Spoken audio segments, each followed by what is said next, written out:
Hi everyone. In this video lecture, we are going to cover PowerPoint lecture 7, which is chapter 6 of your book.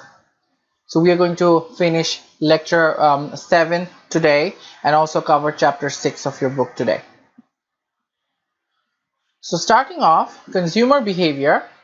Consumer behavior may seem complex, but they make decisions intuitively. When we make decisions what to buy, or when we go to a grocery store, or when we are trying to buy a car, or when we are trying to buy a clothes, we make our decisions intuitively. Okay, so economists, when they look into this behavior, they describe this process methodically by quantifying the automatic analytical thinking of consumers. When we make decisions, so economists are saying that when we make decisions, we use some analytical thinking. We just don't go, like in a summer seasons, we are not just going to go and buy a leather jacket. Okay, we use rational thinking, and when we compare marginal analysis and total utility analysis, and then we make a decision. That's what economists are saying. Okay, for example, let's say you're given with $1,000 to spend today.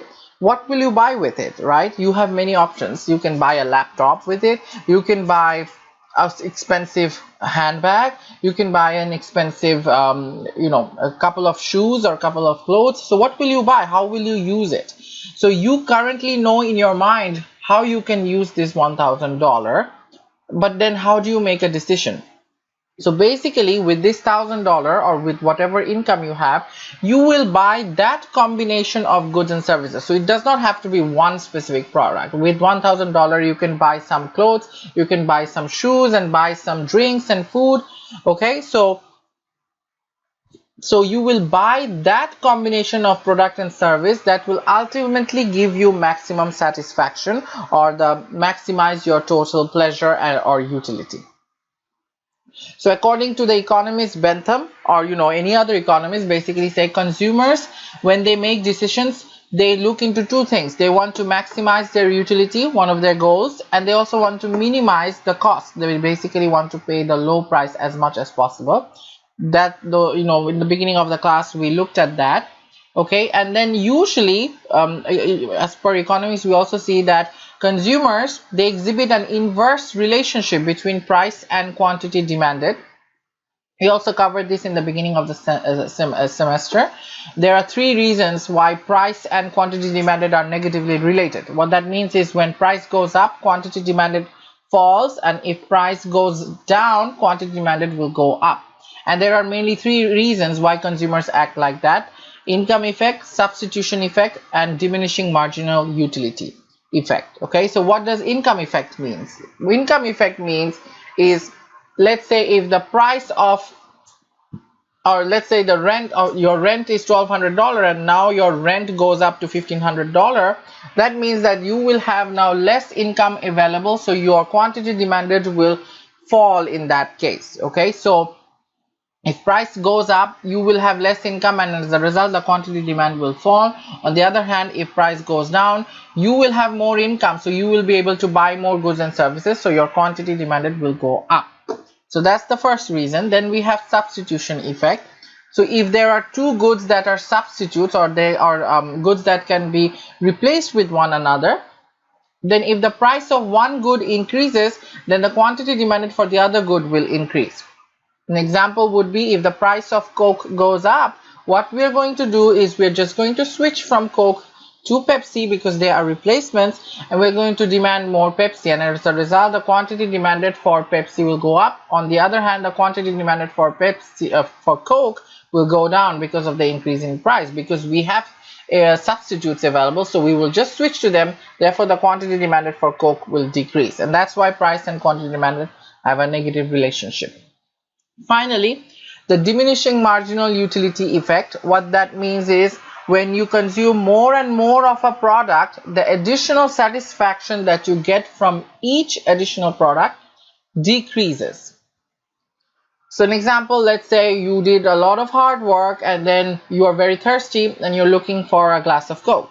So you have your first glass of Coke, and then you get, like, let's say 200 utilities.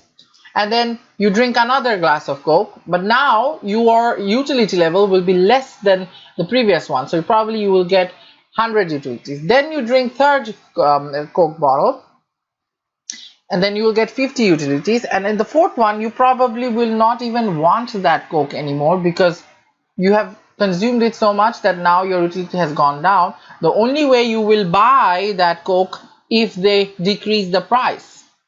If the price falls, then yeah, it makes sense that even though my utility is decreased, but now price decreased, so now I want to buy it, so that's diminishing marginal utility effect. So this slide 4 just tells you what I described. It gives you the description of the 3 different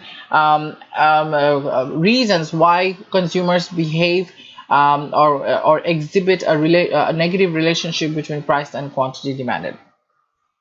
Then we move on to discuss about utility. That's very important in microeconomics. Again, utility means satisfaction, right? So the pleasure that consumers get when they make a choice. Okay, so they measure total utility and marginal utility with changes in quantity of consumption. I want to give you the formula for marginal utility. So total utility will be usually given to you, but I want to give you the formula for marginal utility, and then I will do an example so you understand what's going on. So marginal utility is usually given by the formula change in total utility divided by change in units. Okay, so that's the formula for marginal utility. Okay, now let me do an example, a very simple example. Let's say you are given with the number of brownies that you will consume, then you have total utility, and now you have to calculate marginal utility. Okay, so when you consume 0 brownies, definitely if you're not consuming anything, your utility will be also 0. If you're consuming 1 brownie, your utility is 10. If you're consuming 2 brownies, your total utility is 18. If you're consuming 3 brownies, total utility is 23. And when you're consuming 4 brownies, your total utility remains the same, and it is 23. Utility is 23.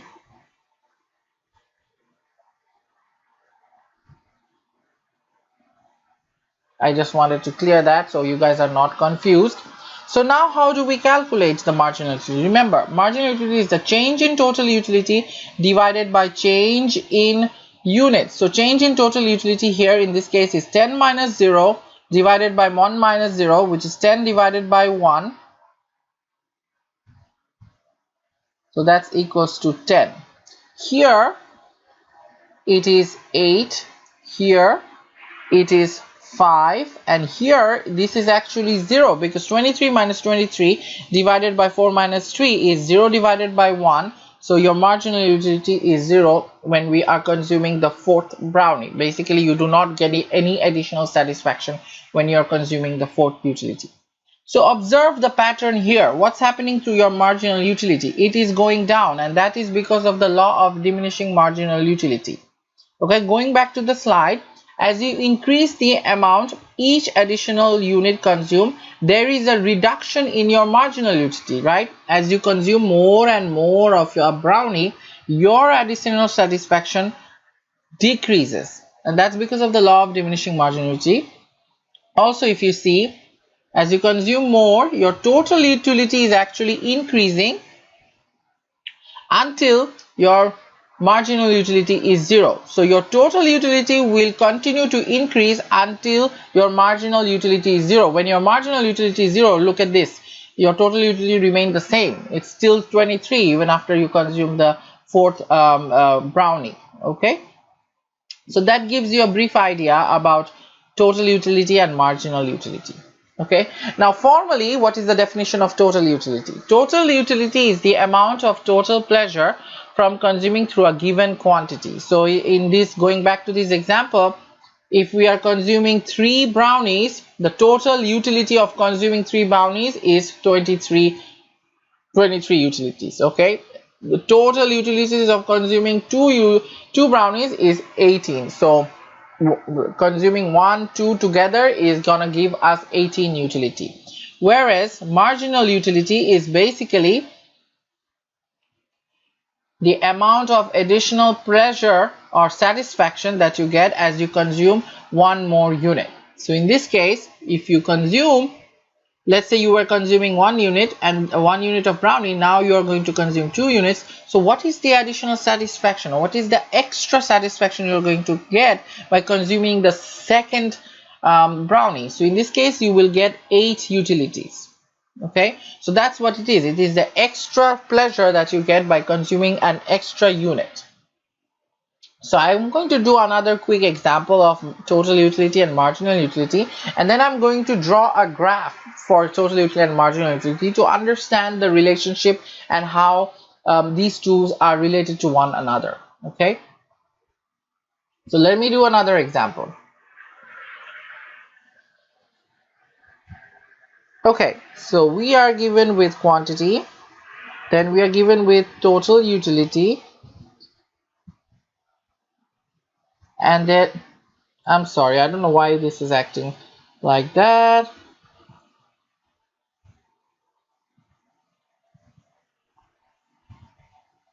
Let me move on to a new one. This is acting weird. Okay, so let's say you're given with quantity, then you're given with total utility, and then you're given with or you have to calculate the marginal utility. Okay, and then based on this table, we will draw a graph to show total utility and marginal utility. Okay, so the quantity given is 0, 1, 2, 3, 4, 5, 6, 7. Okay, so these are given to you, and the total utility is also given to you: 0, 50, 140. When you consume two units, when you consume 3 units, it's 220. So if you see, as you consume more and more of the output, the total utility increases up to a certain point, after which it starts decreasing, and we will explain why that is happening. Okay, and then there should be another one actually. So see, now it's decreasing. Okay, so now we will calculate, this is given to you, we will calculate the marginal utility. We know how to calculate marginal utility. It is the change in total utility divided by change in the units. So here marginal utility is 50. Here marginal utility is 140 minus 50 divided by 2 minus 1, which is 90 divided by 1, so it is 90.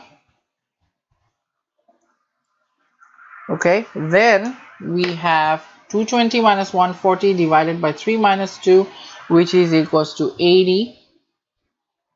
Then here we are going to have 65. Same way we are going to calculate. Here we have 45. Here we have 5. Here we have 5, and then it becomes -5 when we are consuming the 8th unit. The marginal utility actually becomes negative. Okay, so again, if you see, as you start consuming more, your marginal utility goes up, but after a certain point your marginal utility starts going down. Okay, your total utility, as you consume more of the good, your total utility keeps on going until marginal utility is 0. When marginal utility is actually negative, your total utility is also decreasing. Look at the total utility between 7th unit and 8th unit. If you were consuming up to 7th unit, you were getting 340 utilities, and when you consume the 8th, you're actually getting less utilities of 335. That's because the additional satisfaction you're getting from this 8th unit is negative, and that's why your total utility is decreasing. Okay, and then again, the marginal utility decreases as you consume more of the product, is because of law of diminishing marginal utility. Well, from the beginning it may increase a little bit, and then it starts decreasing as you consume more and more of a good. Okay, and then again we are thinking of it from the consumer side. Now we will use this total utility and this marginal utility to draw a graph. Okay, and we will plot it in a graph. Oh, we will plot it in a graph, okay, in which the x-axis will be quantity demanded and the y-axis will be the utility.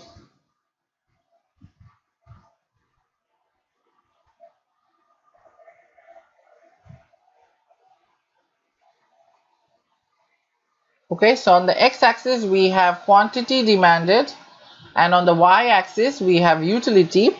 So in this case, total utility curve will look like something like this. Marginal utility curve will look like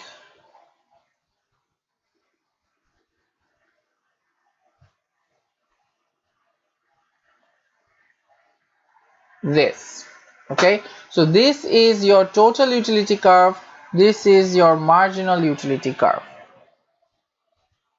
This is how it will look like, the marginal utility and the total utility curve. Now a couple of things to explain.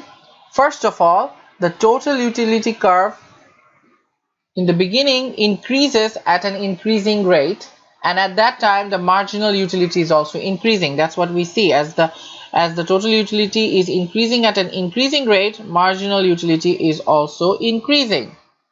Then the total utility increases but at a decreasing rate. So when the total utility is increasing but at a decreasing rate, we see that the marginal utility is now decreasing.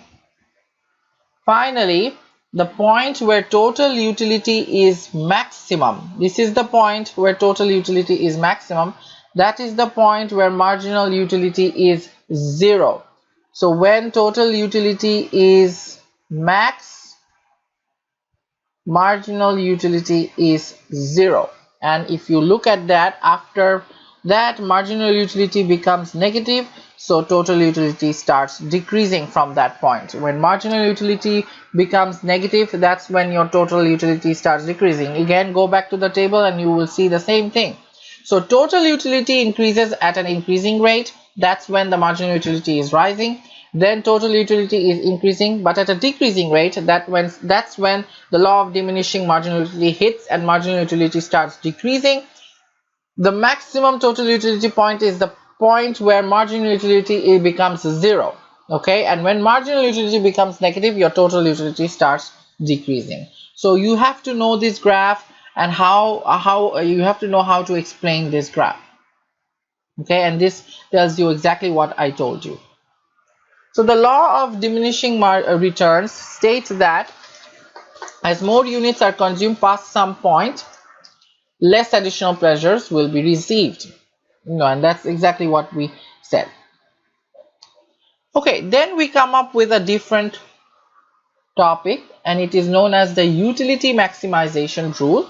So the utility maximization rule basically helps us to find out the combination of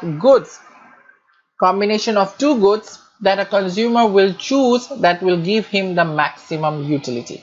That is what this rule is there for. It is basically a method or a rule that we use to find the best combination of two goods or two services that will yield the maximum satisfaction for a consumer. Okay, so formally the utility maximization rule states that consumers should allocate their money income such that the dollar spent on each product purchase yields the same amount of marginal satisfaction, and the amount of pleasure per dollar is usually calculated by marginal utility divided by the price of that good. Okay, let me do a simple example and then we're going to get into a little bit complicated stuff. Okay, but let me first do a simple example.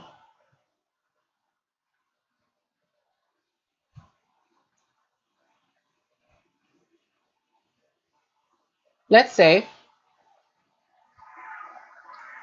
say you are given with two choices for lunch. Okay, two choices for lunch. You can either eat steak, okay, with drink, and the cost of that would be $25, okay, and you will actually get 100 utilities for that. The total utilities from the steak and drink will be 100. Or second option is you can have a McDonald's meal,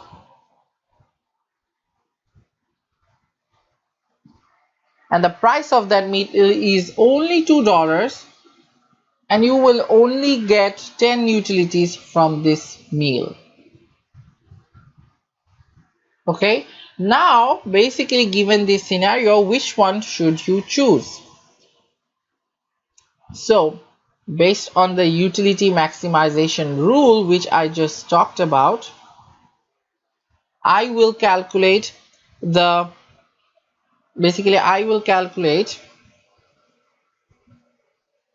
amount of pleasure per dollar. Okay, amount of pleasure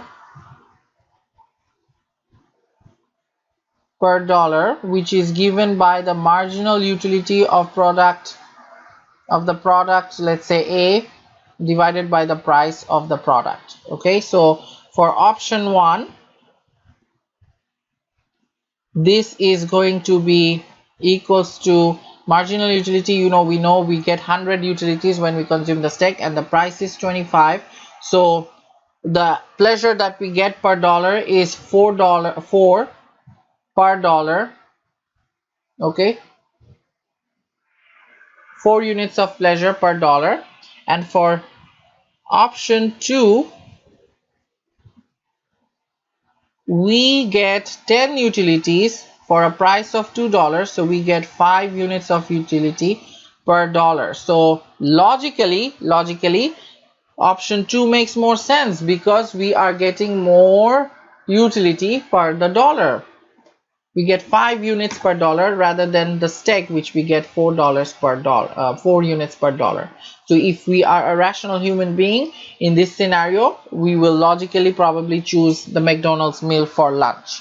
However, let's say if option 1 and option 2 for some reason was 4, let's say assume this was 8, just as an example. In that case, you would be indifferent between option 1 and option 2. It will give you the same amount of pleasure per dollar, so you do not care. It will be indifferent between the two options. Okay, so that's the starting point, but then we go into a little bit more complex example, which is why we use the utility maximization rule.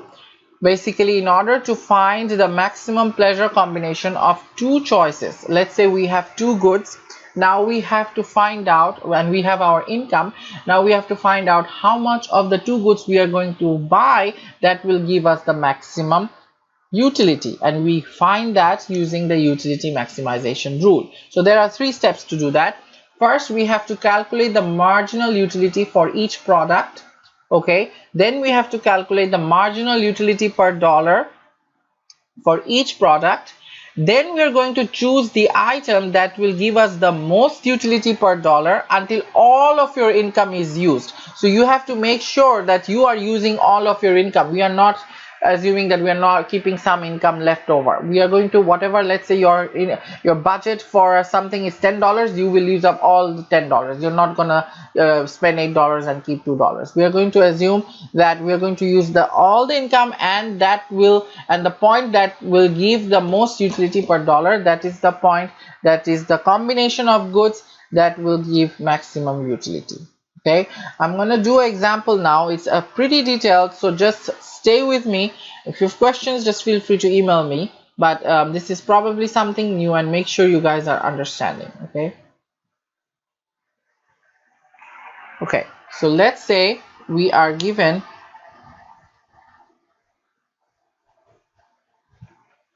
with this example. Assume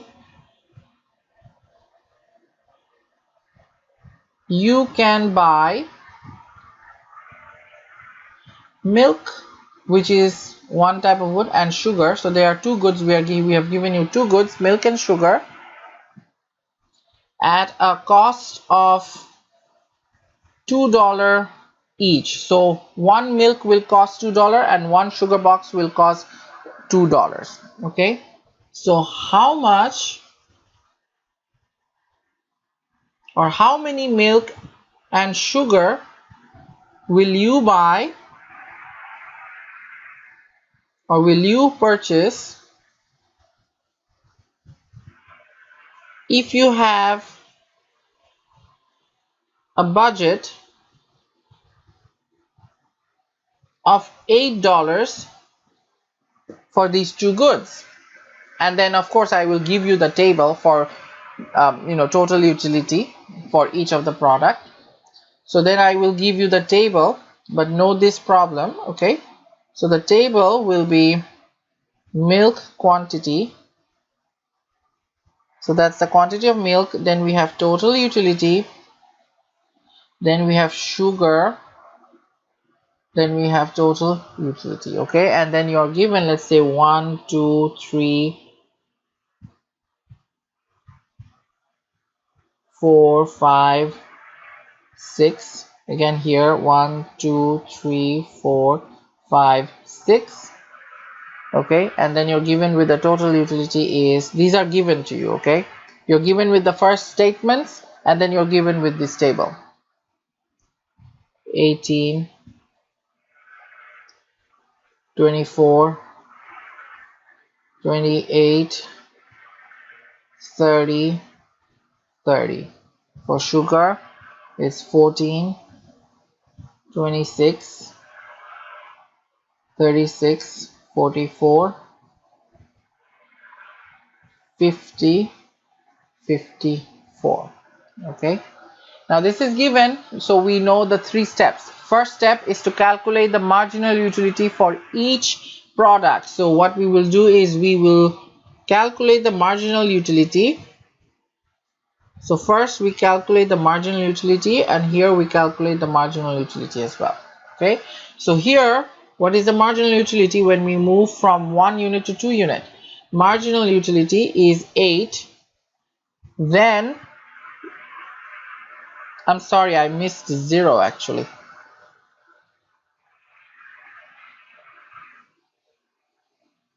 Let me quickly, I'm sorry about that, I missed 1 unit. Let me fix that.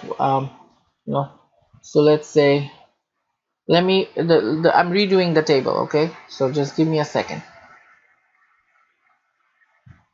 We're just gonna start with 0 units, so we know what we are doing. Okay, I'm sorry about this. Okay, then let's say we start with 0 1 2 3 4 5 6.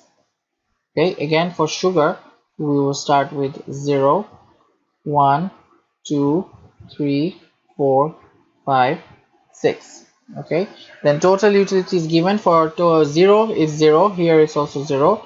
Then we have 10, these are given to you: 18, 24, 28, 30, 30. Here for 1 unit you get 14, 26, 36, 44, 50, 54. Okay, so now it's given. Okay, now we calculate the marginal utility, because under the utility maximization rule the first step is to calculate the marginal utility for each of the product. So that's what we're going to do. Let's first do it for milk. Between 0 to 1 the marginal utility is 10, between 1 to 2 marginal utility is 8, between 2 to 3 marginal utility is 6, then 4, then 2, then 0. Again you see, because of the law of diminishing marginal utility, it is decreasing. Okay, then we do the same thing for sugar. First we have 14, then we have 12, then we have 10, then we have 8, then we have 6, then we have 4. Again, if you see, the marginal utility is decreasing as you're consuming more of a product, and that explains your graph also. So that's the first step. We have decided, we have done the first step. Next step is, if you go back and check what is the next step, The second step is to find the marginal utility per dollar. So now we will calculate marginal utility per dollar for both. Marginal utility per dollar. Okay, so we know marginal utility, we know the price. The price is $2 for milk, and for even for sugar the price is $2 for each unit. So here it will be 10 divided by 2, because the price is 2, which is 5. Here it's 8 divided by 2, which is 4. Here is 6 divided by 2, 3. 4 divided by 2 is 2. 2 divided by 2 is 1. 0 divided by 2 is 0. So that's the marginal utility per dollar for milk. Okay, then we calculate same way the marginal utility per dollar for sugar. Again, we know the price of one sugar box is $2. So when marginal utility is $14, we divide it by $2, so that will give us 7. Then 12 divided by 2 is 6. 10 divided by 2 is 5. 8 divided by 2 is 4. Then 3. Then 2. So we now have the marginal utility per dollar for both the milk and the sugar. Okay, so step 1 is done, step 2 is done. Now we move on. The next step is basically we have to find out the points where the marginal utility per dollar for sugar and marginal utility for milk are equal. Okay, so let's see where are they equal. 5 and 5, 4 and 4, 3 and 3, 2 and 2. So there are 4 combinations available where they are equal, right? So when we consume 1 unit of milk,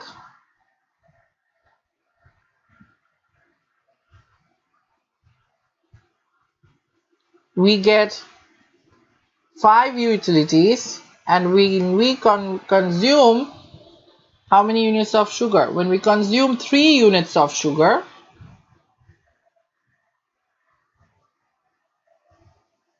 that's when both of them have marginal utility per dollar of 5. Okay, which one is the next one? The next one is 4. So when we consume 2 units of milk,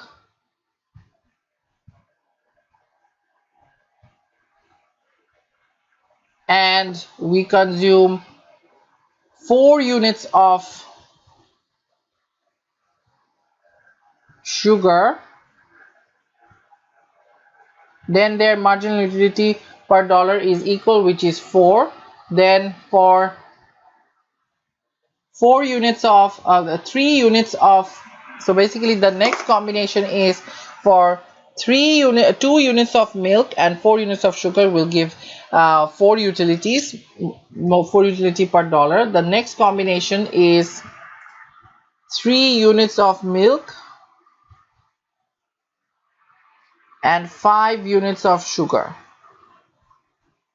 and this will give me 3. Okay, and finally I have 4 units of milk and 6 units of sugar. This gives me 2. These are the places where the marginal utility per dollar are equal. Okay, so which one out of all these combinations, which combination gives you the maximum marginal utility per dollar?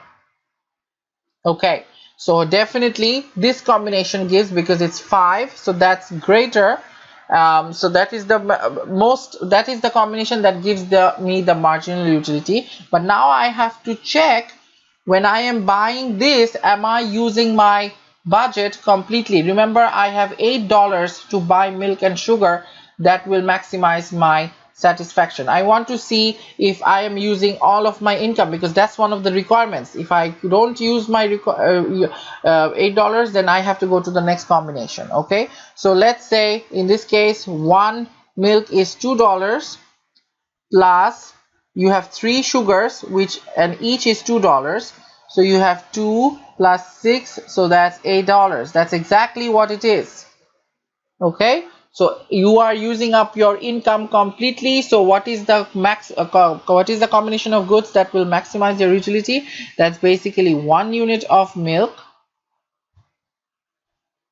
plus 3 units of sugar.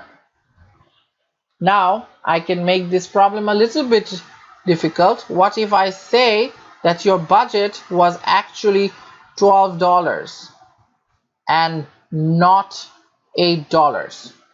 So in that case, if we are choosing this combination, we are not using our income or budget completely, and the rule is to use our budget completely, because if we choose this combination, we will use $8 out of the $12, but we have to use $12. So then we will move on to the next combination that gives the maximum marginal utility.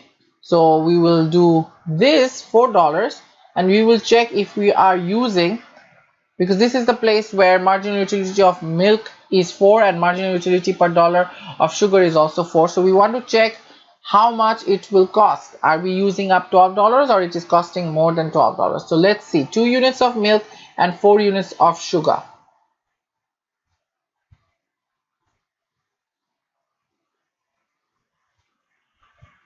Okay, so the next combination was 2 units of milk, and we are going to check if we are using the $12, and 4 units of sugar,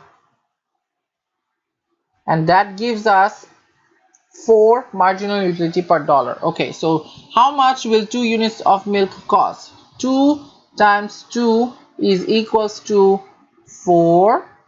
On the other hand, 4 units of sugar times 2 cost 4 2s are 8. So if we add these two, we end up with $12. So that means we are using up $12. So in that case, the combination that will yield the maximum utility when I'm using up all my income is 2 units of milk plus 4 units of sugar.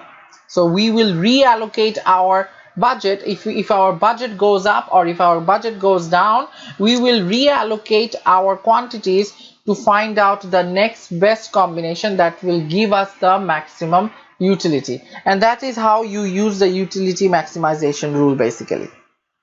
Okay, I know it's a little bit complicated, but if you look at the example that I did a couple of times, you will be able to understand it. Okay, then savings also has a utility function. Some individuals receive higher utility when they are saving money instead of spending it. Okay, so for them saving is more important, so they get more utility if they are saving the money. Now utility and time, they are related. Like time and opportunity cost are considered relative to utility. If you're going to a vacation, whether you will fly, take a plane, or whether you will drive there will depend on the value of your time and the pleasure that you will get from driving or flying. Okay, so the amount of pleasure is basically measured per dollar. So we again calculate the marginal utility per dollar, but at the same time we also look at the opportunity cost of the time we lose. If we are driving, what is the opportunity cost? We are losing a lot of time, right? So we will look at the marginal utility per dollar, and at the same time we will look at the opportunity cost. Then sometimes the value of water, utility of water versus utility of demand. This is a very good example to explain you the difference between total utility and marginal utility. Let's say if we have water versus diamond, which one has greater utility? Okay, so we will usually see that water will have greater total utility. So the total utility of water will be greater than the total utility of diamond. Makes sense, right? We are consuming water every day. How many times are we using diamond? Maybe once in a lifetime or twice in a lifetime, but we are drinking so much water, using so much water in our everyday life. So total utility of water is always greater than the total utility of demand. On the other hand, water is cheap because it is easily available, but the price of diamond is very expensive. So the marginal utility, that additional satisfaction that we get from diamond, is much greater than the additional satisfaction that we get from consuming one extra bottle of water. So we will always have marginal utility of diamond greater than marginal utility of water. Now, given it is a normal situation. Now, if you are in a desert and you did not drink water for 3 days, and then someone gives you water and diamond, then definitely you will choose water, right? That's an that's not a normal situation, and in that case marginal utility of water will be greater than marginal utility of diamond. But in normal situations, let's say in your daily lives, the additional satisfaction you will get from diamond will always be greater than the additional satisfaction you get from consuming one extra bottle of water. Whereas in terms of total utility, you will be consuming more water in your daily lives than consuming diamond. So total utility of water will be always greater than total utility of diamond.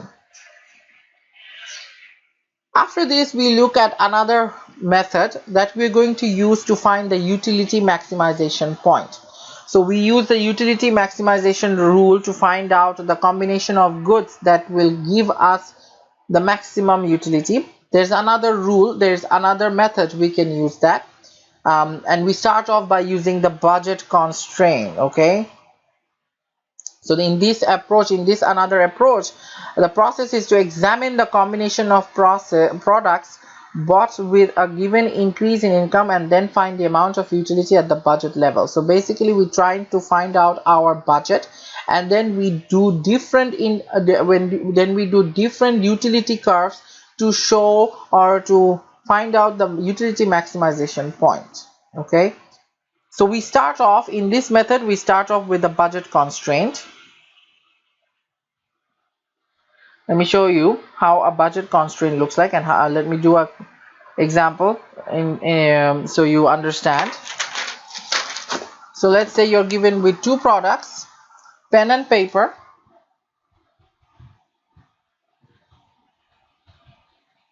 Okay, and we have our budget for this two products is $48. Again, just like the previous one, milk and sugar, our budget was $8 or $12. In this case, for pen and paper, our budget is $48.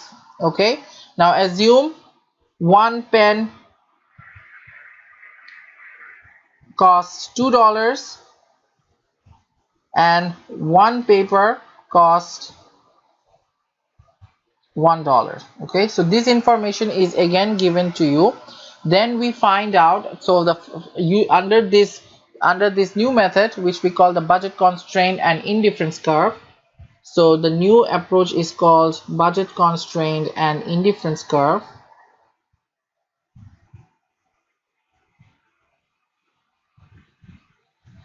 The first step is basically to come up with the budget constraint, and here we usually draw graphs. First we draw the table and then we draw the graph, so it's helpful to find out what is the utility maximizing point. Okay, so we have two products, right? Pen and paper. So we have paper and pen, so that's how we are going to start off. Then we can one paper costs $48. So if we buy 48 papers, we cannot buy any pen because it's $1. Then we can either buy 40 papers, or we can buy 4 pens, or we can buy 32 papers and 8 pens. We can buy 24 papers and 12 pens, and we can buy 0 papers but 24 pens. Okay, this is given. Then using this, we draw the budget constraint. Using this graph, we draw the budget constraint. So the budget constraint will be a graph. On the x-axis, we will have, let's say, paper. On the y-axis, we will have pen. It does not matter. You can switch pen and paper on the x and y-axis. Budget constraint will usually look like this. Okay. So when you are buying all pens, that means the maximum number of pens you can buy is 24 pens, and that's when you have 0 papers. But if you're buying 48 papers, you're buying 0 pens. Okay, so that's your budget constraint. That's the maximum you can. These are the different combinations you can use with your budget to buy pen and paper. but we start off, if you buy 24 pens, then you cannot buy any paper. On the other hand, if you buy 48 papers, you cannot buy any pen. Okay, and that's the budget constraint. It's very similar to a per production possibility frontier, but this is in terms of a personal consumer. Okay, like my personal budget is this, let's say $48 for pen and paper. What is the different combinations I have for that? Okay, so any combination outside of this consumption or outside of this function is unattainable. So if you have something like this here, that's not possible. That is beyond our budget, so we cannot afford that. Okay, and if anything is inside the graph, then that is basically we are not using the income on, we are not using the budget completely. Okay, we are not using the $48 completely. In this case, we are using less than $48. Okay, so for that, step one, first we find out the budget constraint, we draw it, we come up with all the combinations, then we use those numbers to draw the budget constraint. Okay, then we move on to do the step 2, and step 2 is basically we calculate the indifference curve. We come up with the indifference curve, and indifference curve usually, again, it's, let's say, pen and paper. Indifference curves usually look like this. It's a downward sloping curve.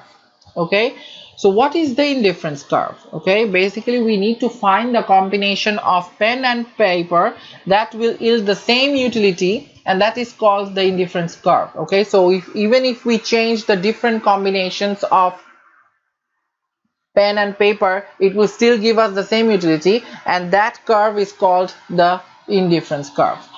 Okay, an indifference curve will result in the same amount of satisfaction with constant income and prices. Okay, and I drew the graph for you, and it is not a straight line because of the law of diminishing marginal utility. It will be like a curve. It's not a straight line, it's a downward sloping curve.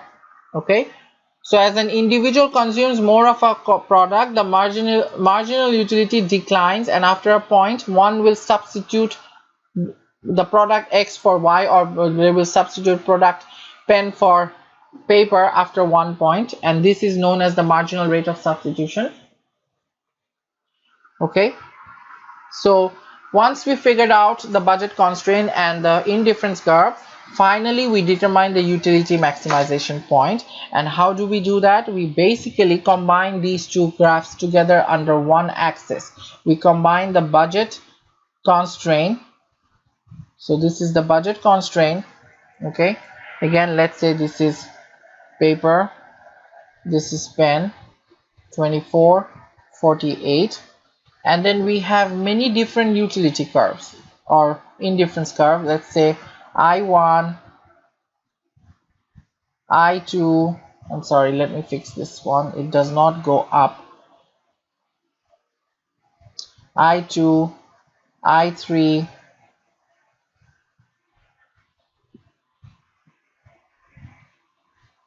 so we have 3 different curves, and we figure out the point of utility maximization is basically the place where the budget constraint intersects with the indifference curve. That is the utility max point. Okay, so first we come up with the budget constraint, then we come up with the different indifference curves for the different combinations, and the point where the indifference curve intersects with the budget constraint, that is the utility maximization point. Okay, so that's how in this second stage you calculate the combination of goods that will give you maximum utility. Okay, now there are many critics of the utility theory, like economist Veblen. He said that it is very difficult to calculate utility. Individuals are very subjective and social in nature, and their utility cannot be estimated accurately. It's very subjective, depends on the mood, depends on the nature of the person, depends on the society and everything. So it's not very easy to analyze and calculate. However, other economists say yes, it is difficult to measure, but we can always do analysis by comparing marginal values, and that will help us to determine the utility. It is like, we do the marginal utility per dollar for different products to compare. So why is this important? Why do we need to know the utility that maximizes consumer satisfaction? This is important for businesses and firms. They want to know the combination of goods that will maximize consumers utility, because then they will engage in production accordingly. They will not produce more of milk and less of sugar, or they will not produce more of sugar and less of milk. They want to produce the right quantity so that it maximizes consumer utility, which in return will maximize their profit, right? They basically try to do this. They basically try to engage in this type of marginal value analysis in order to understand or better understand the consumer behavior. That's why some firms, big firms, usually employ brand managers basically to allocate resources to effectively serve consumers, so that they can interact and collect data from consumers and find out the different utility and work with marginal value analysis and come up with the utility maximizing point, so that they can engage in production accordingly. So that's the end of this chapter. I'm going to wrap up today here. In our next class, we are going to cover lecture 8. Until then, you guys stay safe. Thank you.